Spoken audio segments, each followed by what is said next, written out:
Hi guys, आज की इस वीडियो में हम करेंगे नेटवर्क एनालिसिस, जिसमें हमें क्वेश्चन देख के एक प्रोजेक्ट का डायग्राम बनाना होता है और क्रिटिकल पाथ निकालना होता है। तो क्वेश्चन हमारे सामने है और हम अब इसे सॉल्व करेंगे कि किस तरह से हम डायग्राम बना सकते हैं। ओके, तो डायग्राम चलिए शुरू करते हैं। तो पहली एक्टिविटी है ए से बी, ठीक है।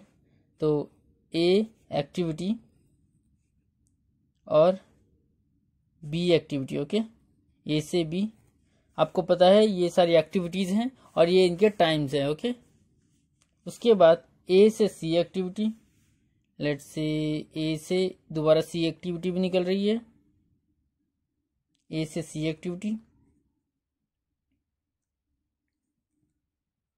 ओके, अब बी से डी एक्टिविटी। ओके, तो बी से डी एक्टिविटी, लेट्स से सीधा जाते हैं और यहाँ डी एक्टिविटी दे देते हैं। ओके, अब बी से ई एक्टिविटी भी निकल रही है, आप देख सकते हैं बी से ई एक्टिविटी। तो डी हम यहाँ दे चुके हैं तो ई हम ऊपर दे देते हैं, ई एक्टिविटी। ओके, अब सी से डी एक्टिविटी, सी यहाँ पर है और डी यहाँ पर है, यानी कि हमें कुछ नहीं करना, हमें बस डी एक्टिविटी को जोड़ देना है। ओके, अब डी से एफ एक्टिविटी, एफ कहीं नहीं है तो एफ यानी कि डी से निकल रहा है, तो डी से एफ एक्टिविटी। ओके, ई से एफ एक्टिविटी, ई से एफ एक्टिविटी, यानी कि ये दोबारा से जाके इधर मिल जा रहा है। ओके, और एफ से जी एक्टिविटी। तो इसी तरह से हमने पहला काम कर लिया है, draw a diagram of project. हमने डायग्राम ड्रॉ कर लिया है, ठीक है। तो इस तरह से हम डायग्राम ड्रॉ कर सकते हैं, ठीक है। बहुत ही इजी है, सिर्फ क्वेश्चन को देखते हुए हमें सॉल्व करना है, कुछ हार्ड नहीं है। अब इतना सॉल्व करने के बाद हम टाइम अरेंज कर देते हैं, यानी कि ए बी यानी कि 6, इसकी ड्यूरेशन 6 है। ए सी यानी कि ये, इसकी ड्यूरेशन 4 है। ए बी डी, इसकी ड्यूरेशन बी और डी, इसकी ड्यूरेशन 5 है। B E 3, C D 6, D F 8, E F 4, F G 3, ठीक है। यहाँ तक कुछ भी नहीं है, बहुत ही इजी है। अब प्रॉब्लम आती है यहाँ से कि जब हम इसकी वैल्यूज़ निकालने की कोशिश करते हैं कि हम इसकी वैल्यूज़ कैसे निकालें। हर एक्टिविटी की हमें कुछ वैल्यूज़ निकालनी होती है। अब इन वैल्यूज़ को हम कैसे निकालें, इस वीडियो में हम ये सीखेंगे। ओके, तो पहली चीज़ हम ऑलरेडी सीख चुके हैं, ध्यान में रखिए। पहली चीज़ हम ऑलरेडी सीख चुके हैं, ड्रॉ डायग्राम। और दूसरी चीज़ जो हमें सीखनी है वो है हाउ टू कैलकुलेट वैल्यूज़, जिसे हम EFT और LFT भी कह सकते हैं, इनको इस नाम से भी कहा जाता है। तो सबसे पहले मैं सारे बॉक्सेस बना देता हूँ, इस तरह से बॉक्सेस बना दिए जाते हैं, ठीक है।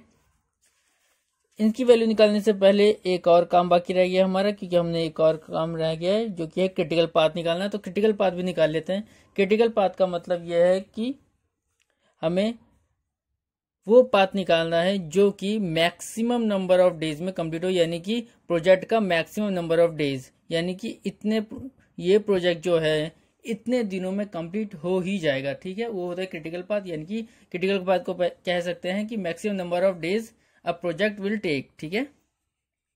तो नंबर ऑफ पाथ देख लेते हैं। सबसे पहला पाथ क्या है, सबसे पहला पाथ है ए बी, ठीक है। बी से ई, ई से एफ और एफ से जी, ठीक है। तो 6 + 3 + 4 + 3 = 16। ओके, उसके बाद एक सीधी लकीर जो सामने दिखाई दे रही है, A B D F G, value होगी 6, 5, 8, 3। ओके, तो वैल्यू होगी, और इसका समेशन करते हैं 22। ओके, उसके बाद एक तीसरी, यानी कि सिर्फ 3 ही पाथ्स है इसमें, और तीसरा पाथ है ACDFG। ठीक है, तो AC यानी 4, 6, 8 और 3। ठीक है, तो 10, 18 और 21। ओके, तो इसी के साथ हमने बना लिया सारे पाथ्स, और कोई पाथ है ही नहीं इसमें। ठीक है, इतना करने के बाद अब हमें चेक करना है कि कौन सी पाथ सबसे हाईएस्ट डेज है। ठीक है, किस पाथ में सबसे हाईएस्ट डेज है। तो यहाँ पर 21 है, 16 है, और यहाँ 22 है। तो इसका मतलब हमारा क्रिटिकल पाथ कौन सा हो गया, हमारा क्रिटिकल पाथ हो गया 22, यानी कि ABDFG, ABDFG, यानी कि ये सीधी लकीर, ये सीधी लकीर जो जा रही है, यही हमारा क्रिटिकल पाथ है। ठीक है, तो क्रिटिकल पाथ को ये ध्यान रखिएगा, अगर आप कभी सॉल्व कर रहे हैं क्वेश्चन, तो क्रिटिकल पाथ को हमेशा बोल्ड कर दीजिएगा, ताकि साफ साफ डायग्राम में आप देख सको कि क्रिटिकल पाथ कौन सा है। ठीक है, तो हमने दोनों चीजें निकाल ली। अब हम आगे बढ़ते हैं और ये बॉक्सेस की वैल्यू निकालते हैं। इस वीडियो में हम यही करेंगे आगे। तो लेट्स से याद रखना, बॉक्स की वैल्यू हम लेफ्ट साइड से देना शुरू करते हैं। पहले याद रखिएगा, लेफ्ट साइड यानी कि ये वाली साइड, ये वाली साइड। सबसे पहले हम इस साइड से शुरू करते हैं, left side of the box. ठीक है, और left side of the box starting में 0 होता है। याद रखिएगा, ये वैल्यू हमेशा 0 होगी स्टार्टिंग में। ठीक है, तो पहली वैल्यू तो 0 हो गई। अब हम आगे की वैल्यू निकालना शुरू करते हैं, यानी कि बी से। ठीक है, तो करना कुछ नहीं है, बस यहाँ 0 ऑलरेडी आ चुका है, प्लस करते जाना है आपको ड्यूरेशन। ठीक है, 0 + 6 क्या हुआ, 6, सिंपल 6, कोई प्रॉब्लम नहीं, सीधा 6। 0 + 4 ड्यूरेशन प्लस करना है, सिर्फ ये ड्यूरेशन है, सिर्फ 0 से 4 प्लस कर देना, आ जाएगा 4। प्रॉब्लम्स कहाँ आएंगी वो आपको आगे देखते देखते पता चल जाएगा। अब इसकी निकालते हैं, तो 6 + 3 = 9। ओके, और अब देखिए यहाँ पर, देखिए यहाँ पर है प्रॉब्लम, क्योंकि यहाँ पर है, ये है मर्ज एक्टिविटी।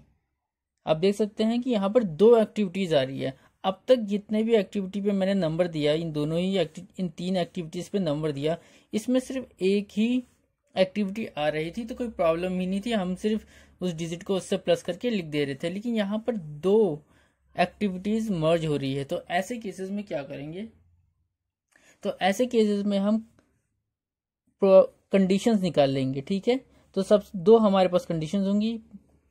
पहला होगा 6 + 6, 6 + 5 = 11। ओके, और दूसरा 2 एक्टिविटीज आ रही है और दोनों के पास लिख लेंगे, 6 + 4 = 10। ओके, तो दोनों एक्टिविटीज की हमने प्लस करके वैल्यूज लिख ली। एक एक्टिविटी ये थी, तो 6 + 5 = 11, और एक एक्टिविटी ये थी जिसकी 4 + 6 = 10। अगर मान लीजिए एक तीसरी एक्टिविटी भी होती जो यहाँ पर ज्वाइन करती, तो हम तीसरी भी लिख लेते, उसको प्लस करके यहाँ तीसरी लिख लेते, चौथी, पांचवी, जितना मर्ज है उन सबको हम लिख लेते, और लिखने के बाद हम उसमें से हाईएस्ट वैल्यू चूज करते। याद रखिएगा, हमें हाईएस्ट वैल्यू चूज करनी है, हाईएस्ट। ठीक है, और हाईएस्ट कौन सी है, 11, तो फट से इस left side of the box में 11 लिख दीजिए। ठीक है, प्रॉब्लम सॉल्व। उसके बाद ये भी हो गया, ये भी हो गया, ये भी हो गया, तो हमारे अब ये भी दोबारा से वही है, तो यानी कि हम दोबारा से क्या करेंगे, दोबारा से वैल्यूज निकालेंगे। तो 9 + 4 = 13। ओके, और 11 + 8 = 19। ओके, तो 19 और 13 में कौन हाईएस्ट है, आपको ऑलरेडी पता है, सिंपल 19, तो हम 19 लिख लेते हैं। ठीक है, उसके बाद आगे बढ़ते हैं। ये तो बहुत ही ईजी, क्योंकि कोई मर्ज एक्टिविटी है नहीं, तो 19 + 3 22। तो इसी तरह से हमने left side of the box निकाल लिया। ठीक है, अब हम right side of the box निकालेंगे और right side of the box याद रखिएगा पीछे से देना चालू करते हैं। हमने पहले आगे की तरफ बढ़े, अब पीछे की तरफ बढ़ेंगे right side of the box निकालने के लिए। ठीक है, एकदम अपोजिट है, पहले हम आगे गए अब हम पीछे आएंगे। तो आगे जाते वक्त हमने प्लस किया, तो यानी कि पीछे जाते वक्त क्या करेंगे, सिंपल माइनस।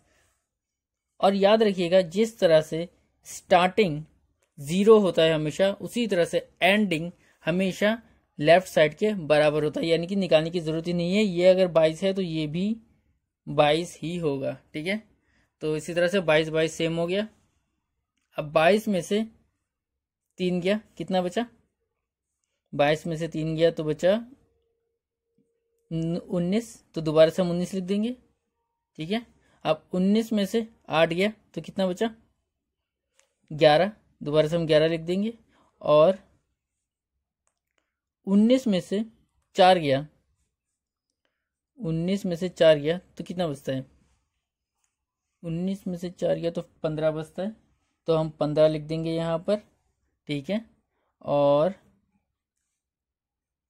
उसके बाद कौन सा रह गया है, अब हमारा ये रह गया है, 11 में से 6 गया तो कितना बचा, यहाँ 5 बच गया।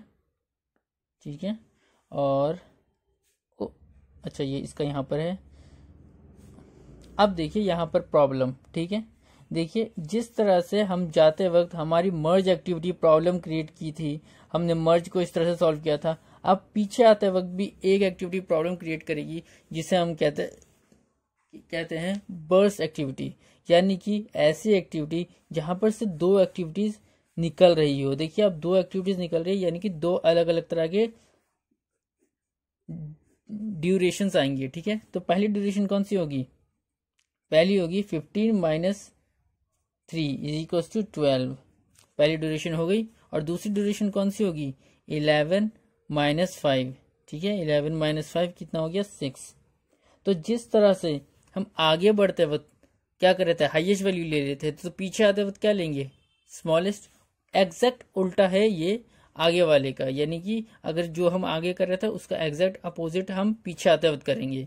हम पहले प्लस कर रहे थे, हमने माइनस किया, हम पहले हाईएस्ट ले रहे थे, अब लोएस्ट लेंगे। ठीक है, तो लोएस्ट चूज कर लेते हैं और यहाँ पर लोएस्ट लिख लेते हैं। ठीक है, तो इसी तरह से हमने सारी वैल्यूज लिख ली और लास्ट वाला भी देख लेते हैं। ठीक है, दोबारा से लास्ट वाला देखते हैं। लास्ट वाला भी क्योंकि क्या है, बर्स्ट एक्टिविटी है, तो दोबारा से कॉम्बिनेशन बनाना पड़ेगा। 6 में से 6 गया, कितना बचा 0, और 5 में से 4 गया, कितना बचा 1। तो 0 और 1 में सिंपल सी बात है, लोएस्ट 0 है। तो इसी के साथ हमने अपनी एक्टिविटी पूरी कर ली, हमने सारे वैल्यूज निकाल लिए। तो इसी के साथ हमारा डायग्राम पूरी तरह से कंप्लीट हुआ। ये वीडियो यहीं पर ही खत्म होता है। Thank you for watching. अगले वीडियोस में हम टोटल फ्लोट, फ्री फ्लोट और इंडिपेंडेंट फ्लोट कैसे कैलकुलेट करते हैं वो देखेंगे। Thank you for watching. If you like my video please subscribe my channel. Thank you.